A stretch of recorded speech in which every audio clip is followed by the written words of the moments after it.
confirmed another officer has been suspended pending an internal inquiry. It's 2 weeks since the devastating earthquake in Haiti. The search for survivors was called off at the weekend and rescue teams from the UK are now home. Members of the emergency response team from Henley got back yesterday. 6 of them went to Haiti, 2 doctors and 4 paramedics. One of the team, Gary Fu, came in earlier to tell me what it was like. I think one word would be intense. It was really intense. As soon as we got there, it was land, chaos, and then trying to sort of sort out the coordinated effort that was going on. It was very humbling to be able to be a part of it. How many people were you able to help?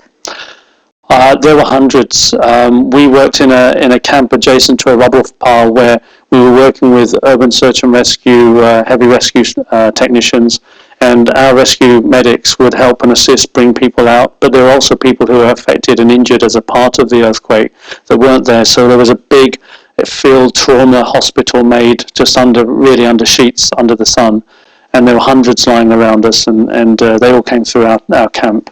What is it like for you working in the conditions over there? Because the infrastructure wasn't great before the earthquake happened, so it must be very difficult to actually just get around and get to the people who you want to help. Absolutely. I mean, the roads were damaged. We took pictures, and there was burning fires in the background, and the whole infrastructure was affected. You know, unlike Pakistan, which obviously was again a massive deployment for us.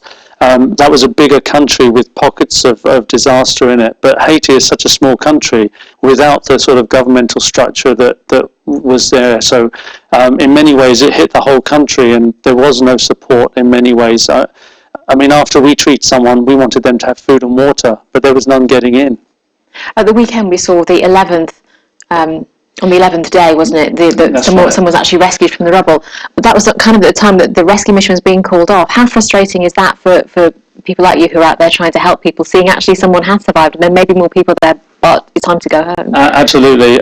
Fortunately, again, for us, we're a rescue medical team, so we work in the relief phase. The rescue phase is normally the first week, and it is unlikely to find people alive once they've had no food and water.